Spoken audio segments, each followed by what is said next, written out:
10h30 sur Saint-Pierre-et-Miquelon, la première, l'heure de l'invité des invités ce matin. En studio avec nous Isabelle Thomelin. Bonjour Isabelle. Bonjour Hélène. Tu vas bien? Très bien, et toi? Eh bien, bien, merci. Et puis également par téléphone avec nous en direct, Caroline Richter-Bonini. Bonjour. Allô, bonjour. Ah, il semblerait qu'on ait un petit souci au niveau du téléphone. On essaiera peut-être de rappeler... Ah oui, effectivement, on a un petit souci au niveau du téléphone. On essaiera de rappeler donc Caroline d'ici quelques minutes. Donc Isabelle, tu es là ce matin pour nous parler d'un tout nouveau rendez-vous. La première aura lieu ce soir. De quoi s'agit-il ? Eh bien, d'Embrun, tu le disais tout à l'heure, une nouvelle émission. En fait, c'est un nouveau magazine qui est entièrement dédié à la mer. Donc, il y aura des reportages, des documentaires, également des interviews, des intervenants, avec ce thème central qui est la mer, qui est omniprésente dans l'archipel. C'est valable pour toutes les îles, on le sait bien, mais c'est vrai que ça conditionne notre quotidien. C'est aussi le fruit de nombreuses passions, de nombreuses activités. Donc, au travers des hommes, au travers de rencontres, au travers de portraits, on va faire découvrir ou redécouvrir aux Saint-Pierrais et Miquelonais cette mer qui nous entoure. Alors, comment est né ce projet, finalement ? C'est parti d'une envie et puis d'un constat. Effectivement, on a beaucoup d'émissions d'information. Il y a également plusieurs émissions de divertissement. Voilà. Mais il y avait une envie, un manque, et cette envie de partager cette passion, cette omniprésence et d'axer sur cette thématique-là en particulier. J'imagine qu'il y a eu un gros travail de concertation aussi pour définir exactement qu'est-ce que vous aviez envie de présenter, qu'est-ce qu'on avait envie de présenter. Exactement, gros travail de concertation, mais en plus, c'est vrai que la particularité de cette émission, alors on parle de magazine, c'est que c'est le fruit du travail de tous. C'est-à-dire que ce n'est pas une émission de la rédaction, ce n'est pas une émission de l'animation, c'est vraiment tout le monde met à la main à la pâte et c'est un vrai travail d'équipe et c'est vrai que c'est extrêmement fédérateur et c'est un pur bonheur de travailler dans ces conditions-là. Mais bien sûr, parce que finalement chacun a des opinions ou une vision différente. Absolument. Et c'est ce que vous vouliez refléter finalement Alors, concrètement, sans dévoiler vraiment toute l'émission, qu'est-ce qu'on va y retrouver ? Donc, du magazine.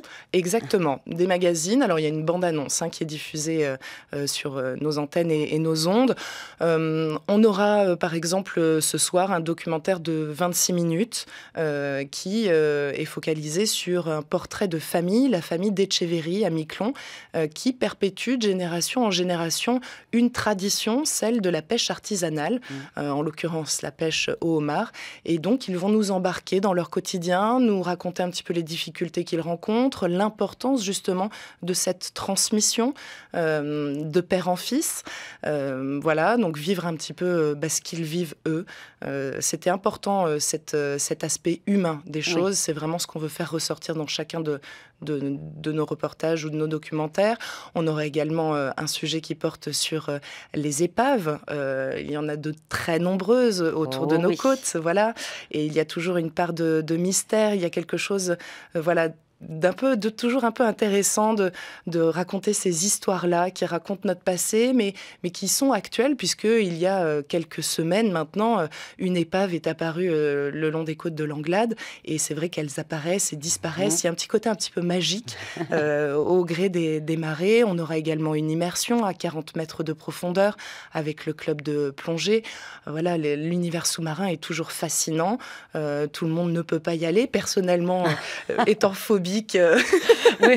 Je n'irai pas en profondeur et c'est vrai que voilà, c'est permettre à tous de profiter de ça. Et puis également, on prendra des nouvelles d'un navire qui a navigué dans nos eaux il y a maintenant plusieurs années. C'était dans les années 80. Exactement, Hélène. Je maîtrise bien mon sujet, t'as vu. Voilà, exactement. D'autant plus que c'est toi effectivement qui t'es occupée de ce sujet. Donc on parlera du Roro Langlade qui aujourd'hui navigue à Tahiti. Oui. Donc voilà, ce sont toutes ces histoires-là que l'on veut raconter, et ce sont tous ces parcours et tous ces portraits d'hommes et de femmes qu'on veut mettre en avant, mettre en valeur. Tu restes avec nous, Isabelle, tout Bien de suite. sûr. Eh bien, je pense qu'on a réussi, grâce au talent d'Éric, à la technique, et à Karl, évidemment, et oui, ils ont été deux sur le coup, à rejoindre Caroline Richter-Bonini. Bonjour. Bonjour. Ça a été difficile ce matin.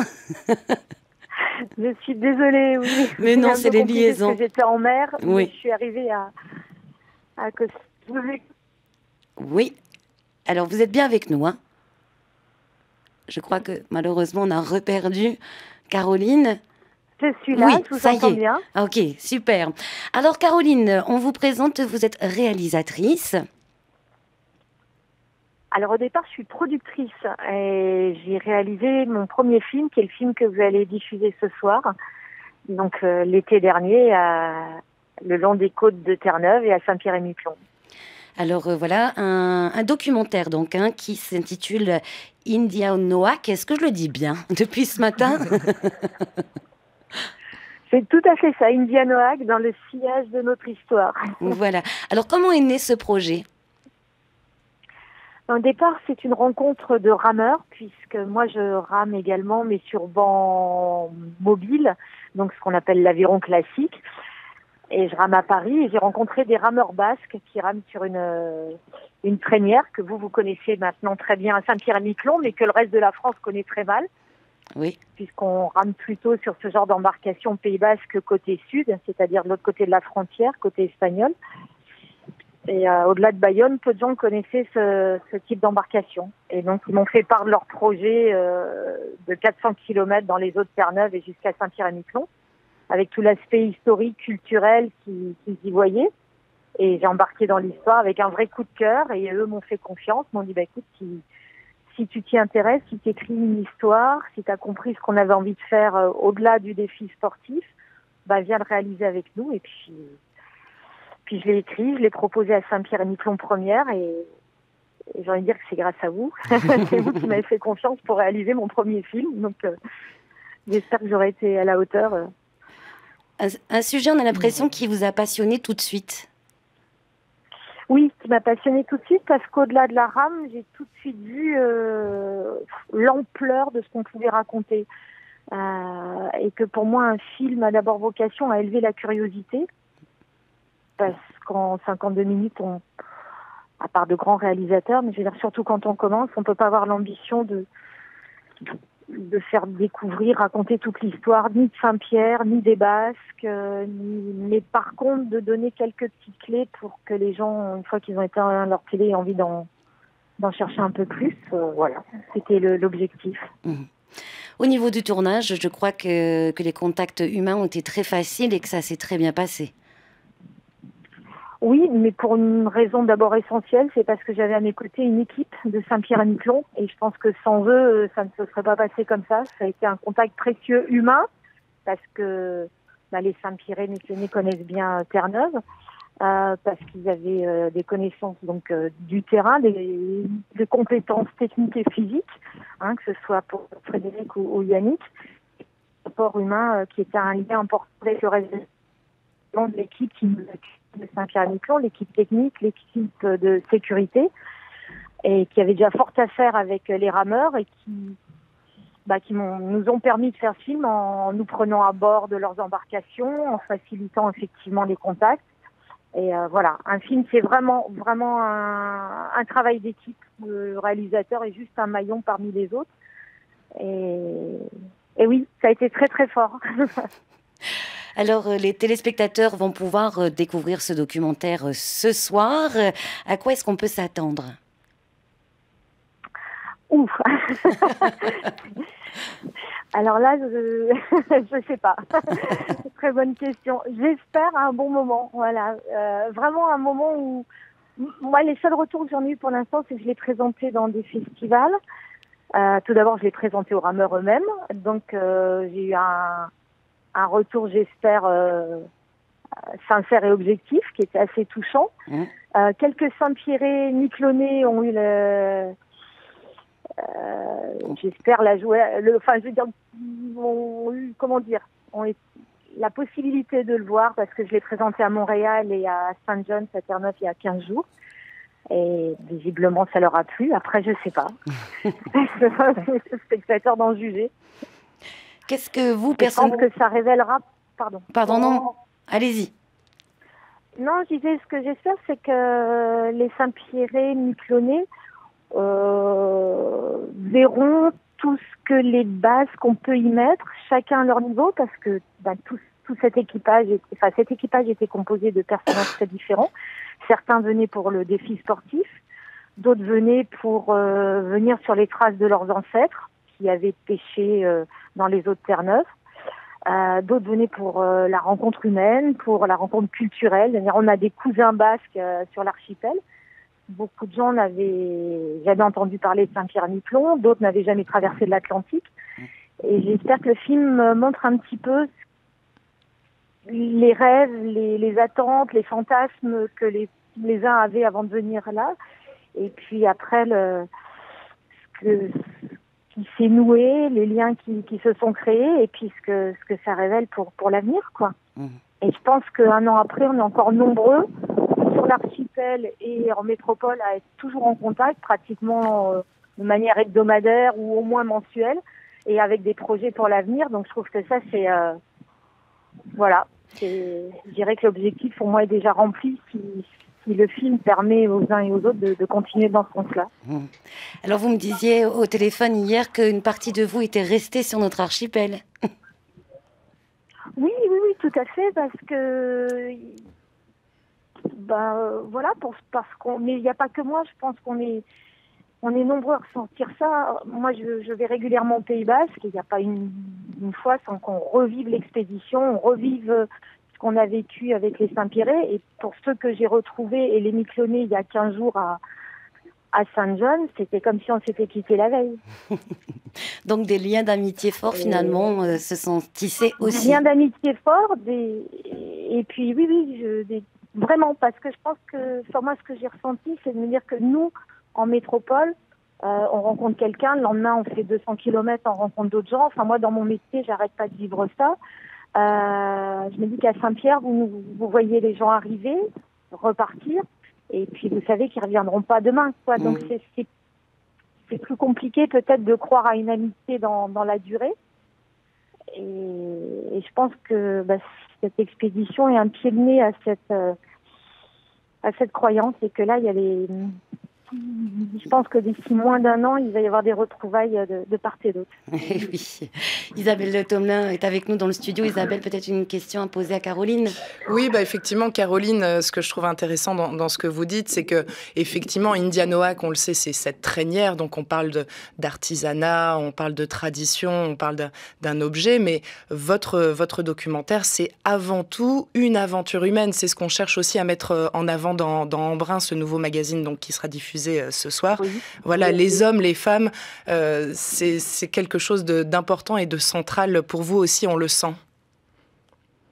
J'ai envie de dire que la traînière, pour moi, la traînière et le film ont le même objectif, c'est juste d'être un lien, un moyen de communication entre les hommes. Et le meilleur exemple que je donnerais peut-être pour conclure, c'est que quand le film a été présenté il y a 15 jours à Montréal, j'avais ma nièce qui était là, qui est Lorraine, qui vient de l'Est de la France, qui ne connaissait ni le Pays Basque, ni la Traînière, ni Saint-Pierre-et-Miquelon. Et 2 jours après, elle était à l'Escoalecea de Montréal. Elle s'est mise à faire de la Traînière et elle projette de venir à Saint-Pierre-et-Miquelon. Donc, quelque part, la boucle est bouclée.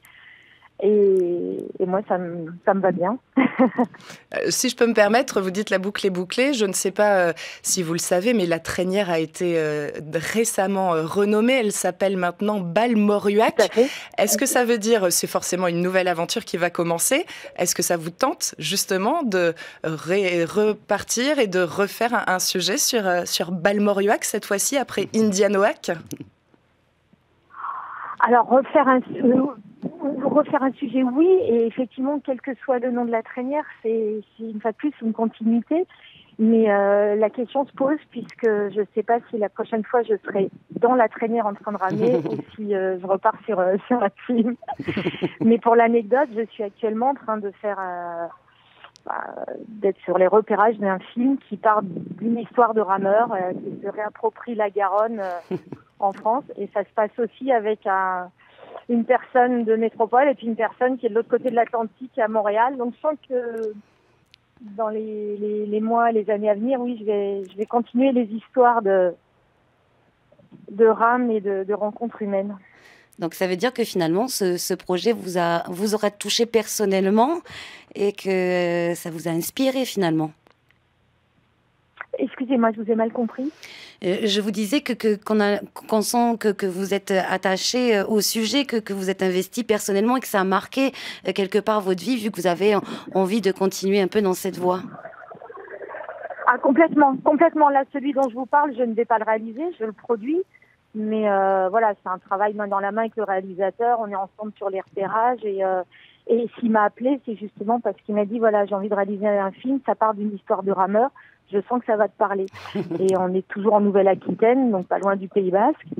Et ce qu'on est en train de vivre tous les jours m'amuse beaucoup parce que quand ils viennent m'expliquer ce qu'ils sont en train de vivre, au fond de moi, je me dis oui, ça, ça rappelle ce qu'on a vécu avec les Saint-Pierre, Miquelonais et les Basques l'année dernière. Justement, est-ce que vous avez un message à faire passer aux Saint-Pierre et aux Miquelonais qui nous écoutent ce matin? Oui, j'en aurais beaucoup. Que dire qu'il ne faut pas s'arrêter à certains propos des métropolitains qui connaissent pas encore l'archipel et qui parfois sont maladroits ou ont des idées reçues ou s'expriment en imaginant certaines choses sur l'archipel.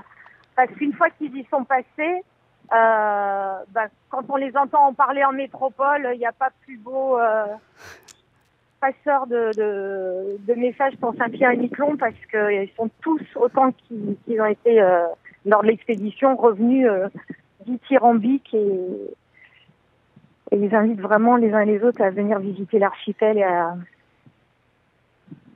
et eux-mêmes à y retourner très, très prochainement. Mmh. En tout cas, nous, on espère vous revoir, vous, très prochainement sur notre archipel. Écoutez, ce sera avec plaisir.